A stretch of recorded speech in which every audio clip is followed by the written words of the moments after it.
가끔 목사님께서 그렇게 얘기하시지만 목사님의 설교는 주식이라고 생각하시면 되고요. 다른 부교육자들의 설교는 간식이라고 생각하시면 될 것 같습니다. 좀 가볍게 네, 무거운 마음이 큽니다. 계속 기다렸더니 화장실 가고 싶은 마음이 더 커지고 그렇습니다. 네, 오늘 좀 가볍게 이야기 들으신다고 생각하시고 들어주시면 될 것 같습니다. 저 개인적인 이야기부터 시작하려고 합니다.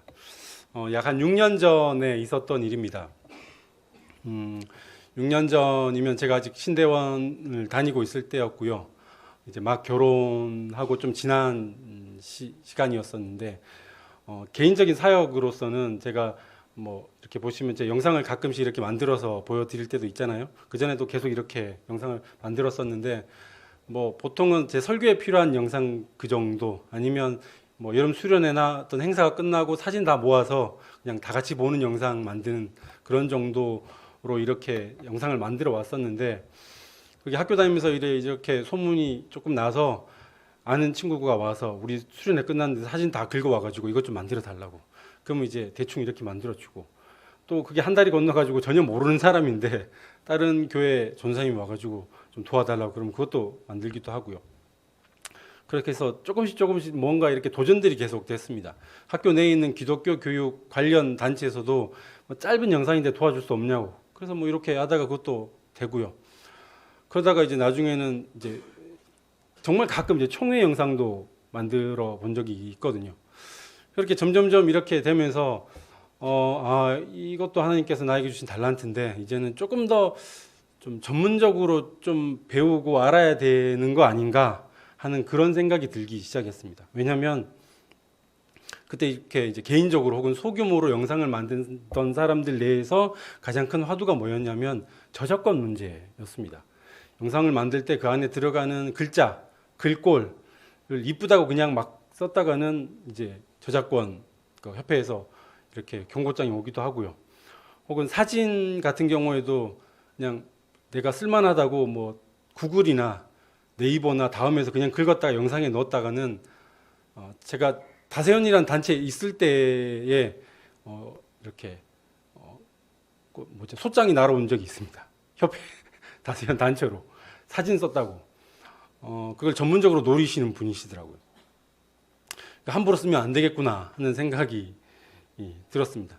그런데 사진이나 영상 같은 경우는 보통은 제가 직접 찍어서 쓰거나 이렇게 하는 편이고요. 글꼴은 이제 보통은 무료 폰트가 요즘 많습니다. 그래서 무료 폰트만 쓰고 있고요. 저희 쪽에 나오는 글자들도 다 이제 무료 폰트만 딱 쓰는 걸로. 왜냐면 이것도 설교로 해서 유튜브에 올라가거든요. 그래서 무료 폰트만 사진도 그렇고 다 그렇게 쓰고 있습니다. 그런데 그것 중에 제일 힘들게 해결하기 힘든 게 뭐냐면 배경음악입니다. 배경음악 같은 경우에는 작곡을 하는 것도 힘들고요. 그걸 연주하는 것도 힘들고 그걸 파일 형태로 만들어서 영상에 넣는 것도 힘듭니다. 그래서 이걸 어떻게 해결해야 되는가 많이 고민을 하고 있는 중에 우연찮게 강남에 있는 소망교회에서 소망영상스쿨이라는 것을 열었습니다. 1년에 한 번 정도 하고요. 지금도 소망교회 홈페이지에 보시면 미디어 파트에는 전국 한국교회에 도움이 되고자 절기에 관련된 영상이나 설교의 주제 제기에 좀 도움이 될 만한 영상을 거의 한두 달에 한 번씩 계속 올라오고 있습니다. 그래서 누구나 쓸 수 있도록 그렇게 배포를 하고 있거든요. 그쪽에서 이제 자기들도 아이디어 좀 고갈도 있고 그리고 다른 교회도 도움이 되고자 영상 스쿨, 그러니까 세미나 같은 걸 만든 거죠. 그래서 고민을 했습니다. 제가 굳이 여기 가서 이거를 들을 만한 정도는 아닌데 그 커리큘럼 안에 저작권에 대한 문제가 있길래 여기 가서 좀 해결하면 좋을 것 같다 해서 가려고 했습니다. 아직까지 학교를 다니고 있는 중에서 수업 마치고 가야 됐고요. 또 가니까 대부분 교역자보다는 직장인이 거의 대다수였습니다. 교회 내에서 그래도 목사님 따라서 조금이나마 이렇게 만들어가지고 도움이 될 만하려고 하는 청년이나 아니면 장년들 중에 많이들 오셨더라고요. 직장인이 많다 보니까 저녁 시간에 저녁에 김밥 먹고 시작을 했습니다. 그렇게 저 또한 이제 학교 수업 끝나고 그때가 이제 우리 첫째 미니가 태어나기 한 2, 3개월 전이었습니다. 그래서 어떻게 설득을 해가지고 이건 꼭 가야 되는 거다. 임산부를 집에다 두고 집에 안 가고 그냥 일단 강남으로 갔다가 다시 집에 도착하면 10시가 넘었거든요. 꼭 이해를 해달라. 이건 내 사역이 될 것 같다 하고 이제 부탁을 하고 한 주에 한 번씩 왔다 갔다 했습니다. 가니까 첫째 주, 둘째 주는 대부분 이론 수업이었습니다. 영상이 뭐 어떻게 되고 영상은 어떻게 쓰여져야 되고 뭐 그런 기독교 영상에 대한 이론적인 수업들이나 아니면 영상 프로그램이 이런 것들이 있고 이렇게 알려주는데 저로서는 사실 그렇게 어려운 부분도 아니고 꼭 들어야 되나 하는 그런 두 주가 지나가고 3주 차에 제가 원하는 저작권에 대한 이야기를 시작하길래 정말 도움이 많이 됐습니다. 어떻게 해결할 수 있는지 해서 또 무료로 배경음악을 배포하고 있는 사이트와 단체는 어디 있는지 이런 것들을 많이 알게 됐습니다. 그러고 난 다음에 수업이 끝나기 전에 지금부터 이제 영상을 만드는 걸 알려줄 거라고 노트북을 가져오라 그랬거든요. 그래서 어느 사이트 가서 이 프로그램 받아서 이렇게 설치하고요. 옵션은 이런 거 클릭하시면 되고 이렇게 얘기하시는데 이미 제가 알고 있는 프로그램이라서 저는 쉬웠는데 그때 한 20명 넘는 30명 사이의 인원이었거든요. 그룹을 이뤄서 앉아 있었는데 이제 그게 시작되니까 이제 난리가 났습니다. 대부분 처음 다루시는 분이 대부분인데 이제 막 하라고 하니까 화면 보고 따라 하긴 하는데 못 따라가는 거죠. 그래서 저기 목사님, 뭐 저기 간사님 계속 부르기만 하고 수업은 진행은 안 되고 막 저도 할 수 없이 제 그룹에서는 이제 학생이 아닌 간사로 막 움직여야 되는 그런 거의 난장판에 가까운 그런 상황으로 막 진행이 됐습니다. 그리고 어떻게 이건 쉬운 거라고 막 설득해 가면서 막 했는데 이제 그 수업까지 끝나면서 이제 3주 차에 끝나는 부분에 이제 종이를 한 장씩 나눠 줍니다. 그 종이에는 영상 기획안이라고 제목이 돼 있었고요. 뭐 주제는 뭐고 핵심 부분은 어디고 뭐 이런 것들이 이렇게 제목이 적혀 있었습니다. 이제 8주 차에 수료를 하고 그때 상영회를 할 거라고. 그러니까 8주 차가 되기 전까지 영상을 다 하나씩 만드셔야 된다고. 상금도 있다고. 그렇게 얘기를 하고 기획안 한 장을 떨렁 주는 겁니다. 그래서 한 주간 고민하시고 이걸 빡빡하게 채워 오셔야 된다고. 전 솔직히 고민이 많이 됐습니다. 제가 원했던 건 그냥 저작권에 대한 문제였는데 사실은 요것만 해결하고 안 올 생각이었습니다. 근데 이제 강의를 하시는 분이 목사님이신데 저랑 안면이 있으신 분이었거든요. 그래서 더 이상 안 올 수는 없는 상황이 돼버렸는데 이것까지 하라고 하니까 이게 집에는 임산부가 있고 만삭이 돼가는 임산부가 있고 학교 수업은 아직까지 아직 진행 중인 상황이었고 내가 이걸 해야 되나 말아야 되나 그냥 대충 하고 말까 이런 생각을 또 했는데 이왕 하는 김에 제대로 한번 해보자 하는 생각에 이제 한 주간 이걸 그 종이를 뚫어져라 쳐다봤습니다. 근데 아무 생각 없이 시작한 거라 그냥 사실은 저작권 하나만 생각하고 간 건데 이걸 주니까 도대체 뭘 해야 될지 백지 같은 상황이 돼버렸습니다. 아마 거기 오신 분들도 대부분 그랬을 겁니다. 영상을 뭘 만들지? 해서 그 사이트에 있는 지금까지 만든 영상, 소망교회에서 만든 영상을 봤습니다. 대부분 절기에 대한 영상, 그리고 3분에서 5분 내외에 복음을 잘 드러내는 영상이라든지 성경에 나와 있는 용어를 잘 해설해서 설교에 도움이 되는 영상, 그런 영상들이 많았습니다. 비슷하게라도 만들어야 될 텐데 난 뭘 하면 좋을지에 대한 고민이 아주 한 주간 동안 깊었는데 그때 때마침 이제 제가 졸업 때가 됐기 때문에 논문은 요즘 쓰지는 않거든요. 그래도 뭔가 하나 연구를 해보자 하는 생각에 학교 수업과 상관없이 마가복음과 그리고 복음에 대한 연구를 개인적으로 하고 있을 때였습니다. 그래서 지금까지 이렇게 그 자료도 긁어 모았고 뭐 여러 가지 한 게 있으니까 이거를 한번 영상에 녹여보자 하는 생각이 들었습니다.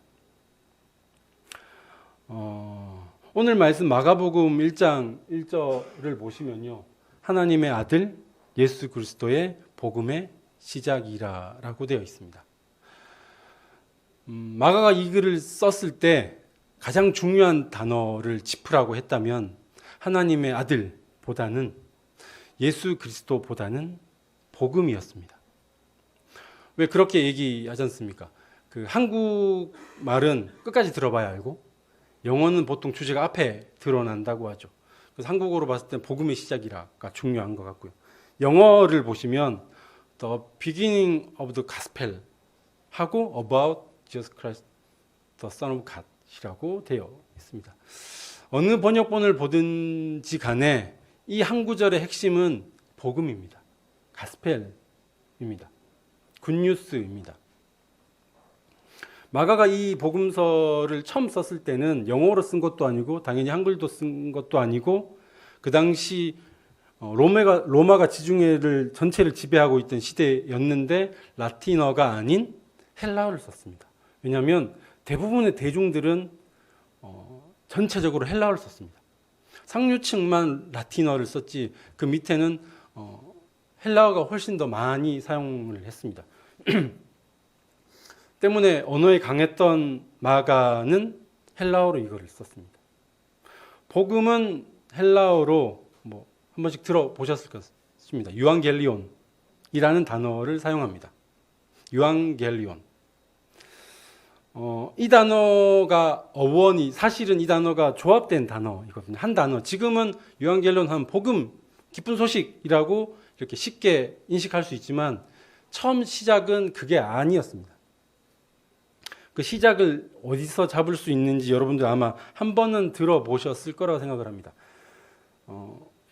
헬라어가 강한 시기였으니까 아주 옛날 그리스 고대 국가가 강성했던 그 시대까지 내려가야 됩니다. BC 490년. BC 490년에 어떤 일이 있었냐면 지중해가 여기 있으면 지중해에 여러분이 보셨을 때 이 오른편 쪽 그러니까 지금의 이란이라든지 이라크라든지 밑에는 사우디아라비아라든지 이쪽 근동 지방은 이미 페르시아가 패권을 차지하고 통일을 시킨 상황이었습니다. 그리고 지중해 위쪽으로 해서 유럽으로 이제 세력을 확장하려고 하는 그 시기였습니다. 유럽으로 진입하는 첫째가 그리스지 않습니까? 그리스와 전쟁을 치르게 된 상황인 거죠. 이미 대세는 페르시아로 넘어갔습니다. 이쪽을 이미 큰 나라가 됐고요. 큰 국가를 이뤘고 큰 군대를 이뤘습니다. 이쪽으로 침략하는 상황에서 누가 보더라도 그리스와 이 당시 페르시아가 전쟁을 일으키면 당연히 페르시아가 이기겠지라고 생각하고 있는 상황이었고 그리스로서는 절체절망의 순간이었습니다. 이 위기를 어떻게 넘겨야 할지 그리스는 모든 사람들이 모여서 회의하기 시작했고요. 이걸 어떻게든지 돕고자 다른 사람한테 다른 나라에 도움을 달라고 하는 그것을 주제로 한 영화가 300이라는 영화가 있죠. 그 당시였습니다. 이 전쟁을 어떻게 이겨야 되냐? 한 장군이 나서서 넓은 평야가 보이는 높은 진지에서 진을 딱 치고 버티자라고 생각을 하고 버티기 시작했습니다. 양쪽의 병력은 크게 차이 나지는 않았지만 이미 대세의 흐름은 페르시아 쪽에 있었습니다. 페르시아도 당연히 쉽게 그리스를 무너뜨리고 유럽으로 진출할 수 있을 거라고 생각을 했습니다. 그래서 생각외로 그 높은 진지를 쉽게 접근하기가 힘들었습니다. 어떻게 할까? 페르시아 군대로서도 고민이 많았습니다. 도저히 여기에서는 이 평야 지역에서는 올라갈 방법이 없으니 배를 타고 그리스의 수도인 아테네로 직접 바로 그냥 쳐들어가자라고 결론을 내렸습니다. 근데 이 소식을 어떻게 알게 된 거죠? 그리스 장군은. 그래서 기다렸습니다. 군사들이 배에 타기를 기다렸습니다. 배에 타자마자 바로 내려가서 그들을 섬멸시켰습니다. 역사적 기록을 보면 이 전투로 페르시아는 약 6,500명의 거의 절반이 죽은 거고요. 기록에서는 그리스 군인은 약 920명 정도, 190명 정도 사망한 걸로 기록은 나와 있습니다. 이 전투가 이루어진 이 평야 지역이 마라톤입니다. 마라톤에 유래할 때 이 이야기가 많이 나오죠. 이 마라톤 평야, 마라톤 전투에서 승리한 소식을 가지고 한 병사가 열심히 아테네 수도로 뛰죠. 그 사람이 거기에 도착을 해서 죽었다고 하는 설이 있습니다. 진짜인지 아닌지 학자들 내에서 의견이 분분하긴 합니다. 그 거리가 약 40km 정도 내외였기 때문에 맞다 아니다 하는데 역사적인 기록은 확실하지 아닌지는 모르겠지만 제가 알고 있기로는 페르시아의 후손이 지금의 이란이지 않습니까? 이란 그쪽인데 이란은 그래서 마라톤 선수가 없다고 합니다. 자기의 선조들이 패배한 전투를 기념하는 운동을 아무도 하지 않는다고 합니다. 그렇게 그 병사는 그리스의 수도인 아테네로 가서 외쳤습니다. 우리가 승리했다 라고. 그래서 그 병사를 향해서 많은 사람들이 유앙겔리온이라고 말하기 시작했습니다. 유앙겔리온은 뭐냐면 유는 헬라어로 따졌을 때 두 단어의 조합인데 유는 기쁘다, 기쁨 이런 뜻을 가지고 있고요. 원래 옛날 언어일수록 한 단어가 여러 가지 의미를 담을 때가 많이 있거든요. 유는 그런 뜻을 갖고 있고 앙겔리온은 영어로 파생됐을 때 엔젤스가 됐습니다. 그러니까 천사인 거죠. 그러니까 기쁨 천사 혹은 기쁨인 뭐 하늘에서 온 사자 뭐 이런 대략적인 뜻으로 생각하시면 될 겁니다. 유앙겔리온이라는 단어가 그때부터 이제 말하기 시작됐던 거죠. 한 단어로. 그래서 그 이후로 전령이지만 승리의 소식을 갖고 오는 전령에게는 유앙겔리온이라고 말하기 시작했습니다. 그렇게 어떻게 페르시아에 대한 위기는 그리스가 넘겼지만 그 이후에 수백 년이 지난 다음 오늘의 본문의 배경이 된 로마가 그리스는 점령을 해버렸죠. 로마가 그리스를 점령한 이후에도 헬라니즘 문화는 얼마나 강력했는지 그 문화만큼은 살아남았습니다. 그래서 헬라어는 지금도 이렇게 남아있고요. 헬레니즘 문화라는 단어도 우리에게 아직도 회자되고 있고요. 그 당시에도 헬라가 기본적인 그 지중해를 중심한 나라의 공통어 중에 하나였습니다. 세월이 흐르면 단어의 의미도 조금씩 바뀌어 나가듯이 이 유앙겔리온이라는 단어도 로마가 전 세계 그쪽 세계를 통일했을 때에도 유앙겔리온이라는 단어는 남았고 오히려 좀 변화를 했습니다. 어떻게 변화됐냐고 하면 약간 뭐라 그럴까 신분이 상승됐다라는 표현으로 할 수 있을 겁니다. 뭐 우리나라 조선시대 때로 예를 들면은 뭐 어명이요 이런 정도. 그러니까 뭐 사극에 보면 그런 거 있지 않습니까? 이렇게 죄인이 앉아 있고 뭐 이렇게 쓴 사람이 와가지고 이거 쭉 풀어가지고 어명이요 죄인 누구누구는 들으시오 막 이렇게 하는 이거 있지 않습니까? 이 종이를 뜻하기도 하고요. 아니면 그 말 자체를 뜻하기도 하고요.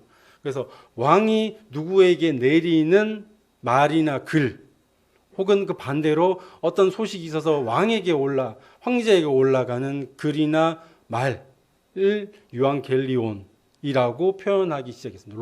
로마 시대에는. 언제 가장 많이 그랬냐면 로마가 정말 강력한 군사로 영토를 확장하기 시작했거든요. 그러던 중에 로마 내에서는 로마 자체 내에 전쟁이 일어나기 시작했습니다. 패권 전쟁인 거죠. 누가 1인자냐. 땅덩어리가 너무 커지다 보니 로마는 이렇게 갈라서 다스리기 시작했습니다. 분봉왕 혹은 뭐 삼두정치 혹은 4개로 나눠서 다스리기도 했고요. 그렇게 갈라진 땅을 자기에게 온 것만 잘 다스리면 되는데 사람의 욕심이라는 것이 쉽지가 않죠. 그렇게 더 많이 다스리고 싶고 더 많은 땅을 갖고 싶어서 내부적 정치 싸움이 엄청 났습니다. 그런 혼란스러운 정치 상황 가운데 한 사람 옥타비아누스가 통일을 시켜버리죠. 그 사람이 모든 땅을 다스리기 시작합니다. 그래서 그 혼란스러운 로마 정치에 평화를 줬다고 해서 라틴어로 팍스 로마나 즉 평화의 왕이라는 이름을 부여하기도 했고요. 자기 스스로 신이 된 거죠.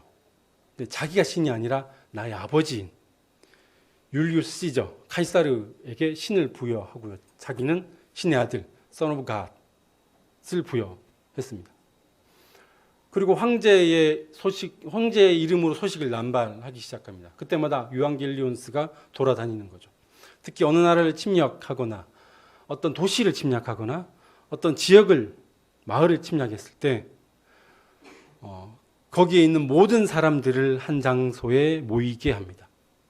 그리고 전령이 나가서 이야기하죠. 유앙겔리온, 기뻐해라. 이제 이곳은 세상에 가장 뛰어난 신 로마의 황제가 이곳의 왕이 되었다. 너희들은 기뻐해야 된다. 라고 얘기합니다. 그러면 모여있는 그 사람들은 이렇게 대답을 해야만 했습니다. 황제가 우리를 구원했다. 하늘 아래 황제 외에는 우리를 구원할 리가 없다. 라고 고백을 해야만 했습니다. 그때 사용됐던 게 유앙겔리온스였습니다. 이런 이력은 우리는 뼛속 깊이 가지고 있고 기억하고 있습니다. 세계사 시간을 통해서, 역사 시간을 통해서. 마치 우리나라에서 천황이라는 단어라든지 천황폐하라는 단어라든지 황국시민이라는 단어라든지 아니면 창시개명이라든지 신사참배라는 단어, 지금은 우리에게 너무나 굴욕적인 단어로 기억되고 있습니다. 일본이 우리나라를 점령하고 뼛속까지, 머리 생각까지 바꾸려고 하는 정치적인 그리고 정신을 제압하려는 그들의 전략이었습니다. 그것은 로마 시대 때 동일하게 나타나고 있습니다. 지금 우리는 그건 아니다라고 분명히 말할 수 있죠. 그 당시에도 그것이 아니다라고 끝까지 버텨온 많은 우리 한국 사람들이 있었습니다. 하지만 지금은 그렇게 말할 수 있지만 그 당시에는 그것을 살아내야 하는 사람들에게는 혼란의 시대였습니다. 이미 대세는 기울었다고 생각할 수 있습니다. 충분히 그런 여지가 있습니다. 일본은 큰 나라가 되었고 우리가 섬겨야만 한다고 생각했던 중국을 이겼고 러시아도 이겼습니다. 이미 대세는 일본으로 기울었습니다. 오히려 내 미래를 생각한다면, 우리 가족을 생각하고 내 자녀를 생각하고 우리 집안을 생각하고 더 나아가 우리 이 땅을 생각한다면 차라리 일본에 편협하는 게, 일본에 복종하는 게 차라리 나을 수 있다 라고 충분히 생각할 수도 있었습니다. 그리고 그런 사람들도 사실 많았습니다. 아니라고 말하는 사람도 있었지만 사실 기록을 뒤져보면 또 그것을 욕할 수만은 없을 것 같습니다. 목숨이 달려 있으니까요. 지금에서야 우리는 그게 아니라고 말할 수 있지만 총칼이 내 목 앞에 왔을 때 그걸 쉽게 그렇게 말할 수 있을런지는 정말 고민해 봐야 할 문제있죠. 로마 시대 또한 마찬가지입니다. 로마가 끊임없이 나라를 확장해 나갔습니다. 점령하는 곳곳마다 너희는 이제 로마에 복종해야 된다. 로마의 종이다. 라는 말을 듣을 때 치욕적이지만 칼이 내 목 앞에 있으니 나를 황제가 구원해 주셨습니다라고 고백할 수밖에 없었고요. 하늘 아래 황제만이 나를 구원할 수 있습니다라고 고백할 수밖에 없는 상황이었습니다. 오히려 점점 유앙겔리온스는 남발됐습니다. 자기 생일에도 남발했고요. 자기 아내 생일에도 유앙겔리온스가 나왔고요. 어느 나라가 침략되면 또 왕에게도 갔고요. 유앙겔리온스가 이렇게 파송될 때마다 그 도시는 축제였습니다. 오히려 행복했습니다. 먹을 수 있으니까요. 일을 안 해도 되니까요. 그날만큼은. 보통 황제 축제에 일주일씩 했거든요. 오히려 행복할 수 있었습니다. 이미 대선은 이쪽으로 흘렀는데 꼭 우리나라의 정신을 살려서 버텨야 되나? 독립을 해야 되나? 그냥 이렇게 갑시다 하는 사람들도 많았습니다. 나라를 침략할 때마다 한 곳에 모아놓고 그 모아놓은 곳, 그 도시에서 가장 큰 건물 혹은 가장 광장, 중심이 되는 광장, 이것을 헬라어로 에클레시아라고 이 에클레시아에 많은 사람들을 모아놓고 그 사람들이 유앙겔리온스가 내려올 때마다 이 사람들은 황제에게 경배해야 했습니다. 황제에게 예배하는 절차를 해야만 했습니다. 그리스도인들, 예수를 따르는 사람들도 고통스러웠습니다. 이것을 어떻게 해야 되냐? 그들이 생각해냈던 건 오히려 그것을 단어에 대한 역설을 시작했습니다. 에클레시아에 유앙겔리온스가 내려오면 정해진 에클레시아에 예수를 따르는 사람들도 한 자리에 모였습니다. 그리고 유앙겔리온 한 사람이 선창을 하면 다 같이 유앙겔리온이라고 말을 합니다.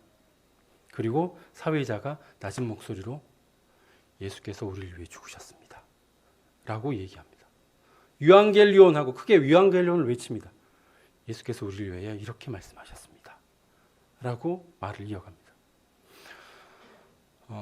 건물 밖에 있는 로마 군인들은 그렇게 들리겠죠. 유앙겔리온으로 외치니까 예배하고 있구나, 황제를 경배하고 있구나 라고 생각은 들지만 그 사람들은 그 말을 자기만의 약속을 가지고 변화시켜 나갑니다.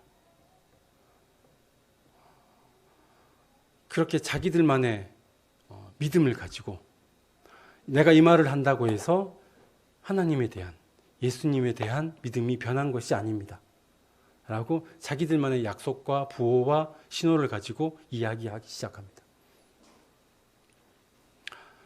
물밑 작업을 하고 있었던 거죠. 그렇게 알려지다가 때로는 배신자가 나와서 많은 사람들이 끌려가고 사자 먹이로도 쓰여지고 십자가에 달리기도 하고 그 모습을 보지만 그들은 다시 한 번 더 유앙겔리온스는 황제를 향한 기쁜 소식이 아니다. 정말 기쁜 소식은 주께서 우리에게 오셨다는 것이고 주님께서 죽으셔서 자기의 피와 살을 우리를 위해 헌신하셨다는 그것이 진짜로 기쁜 소식이다 라는 것을 재해석하기 시작합니다. 그리고 누구나 공용으로 쓰고 있었던 그 모든 헬라어들을 자기만의 약속으로 바꾸기 시작합니다. 예를 들면은 원래 전령은 헬라어로 케룩스거든요. 그 케룩스가 나중에 변화돼서 뭐죠?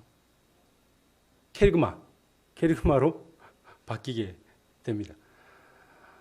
그렇게 자기들만의 마음을 가지고 그 신앙을 버텨 나가고 있는 것이었습니다. 그것을 알게 된 마가가 책을 쓰는 것이죠. 모든 헬라어를 아는 사람들에게 The beginning of the 유앙겔리온. 유앙겔리온이다 라고 했는데 about Jesus Christ, the Son of God을 붙이는 것이죠. 누구나 쉽게 접근할 수 있습니다. 유앙겔리온이네 라고 쉽게 접근했다가 내용이 달라집니다. 그리고 그 속에 빠져듭니다. 때문에 마가복음은 정말 재밌게 쓰여진 책입니다. 사실을 기록하기보다는 사람들을 사실 유혹하기 위한 책이었죠. 진짜 복음은 이거다. 진짜 유앙겔리온은 이것이다. 라고 말하기 위해서 시작을 이렇게 시작하고 있습니다. 내용이 좀 길어졌는데요. 지금까지 이 내용을 저는 영상에 담고 싶었습니다. 그 영상에 담고 싶었습니다. 근데 말로 하면 이렇게 좀 쉽게 풀 수 있거든요. 그 영상 대부분 3분에서 5분입니다. 이 짧게 압축하려니까 이게 더 힘든 겁니다. 다 쓸 수도 없고요. 어떻게 해야 되지 진짜 머리를 쥐어 짜냈습니다. 어떻게 하면 가장 적절한 영상이 될 수 있을까 고민해서 만든 영상입니다. 한번 보시죠.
8주차 수료식이랑 상영회까지 끝나고 난 다음 주에 연락이 왔습니다.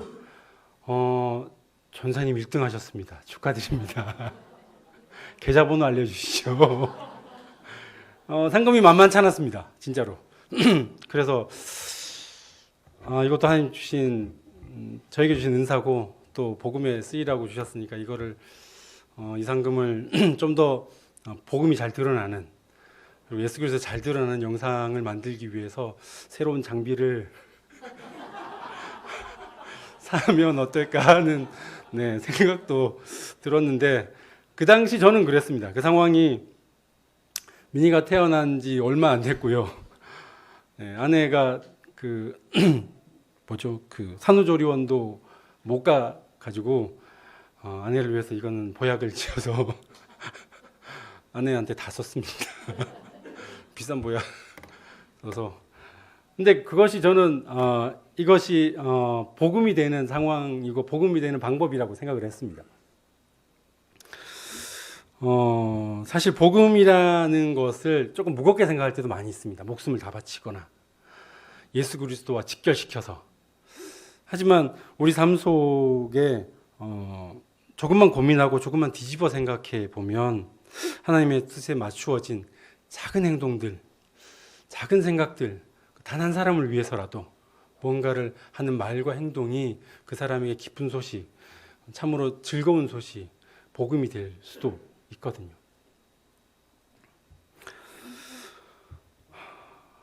우리 모두는 혼란스러운 시대를 살아가고 있습니다. 믿음을 지켜나가기 힘든 시대이죠. 여러분 각자에게 가장 기쁜 소식, 굿뉴스는 무엇입니까?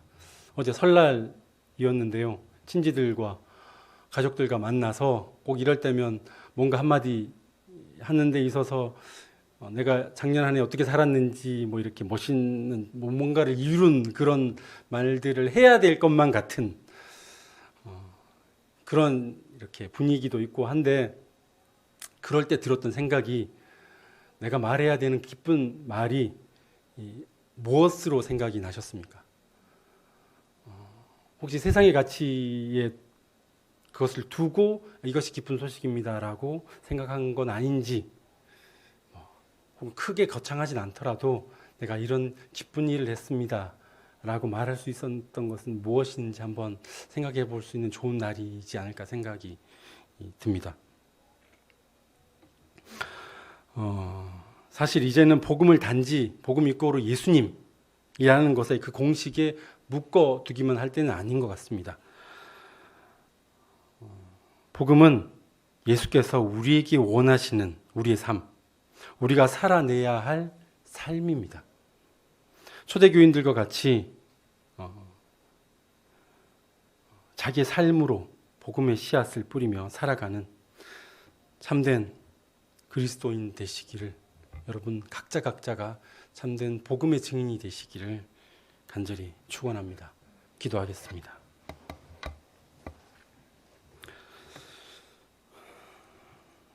주님을 따르는 삶을 살겠노라고 주님께 한 발자국 더 나아가길 원한다고 늘 다짐하지만 쉽게 무너지고 쉽게 포기하는 우리의 모습을 마주할 때가 많이 있습니다. 하지만 주님께서는 그 모습 그대로 있는 모습 그대로 나에게 나아오라고 말씀하시지요. 주님께서 베푸신 복음의 삶을 기억하며 주님을 따라 삶으로 복음을 드러내기를 소망합니다. 내 삶에 빛이 되어 주시옵소서. 예수 그리스도 이름으로 간절히 기도합니다. 아멘.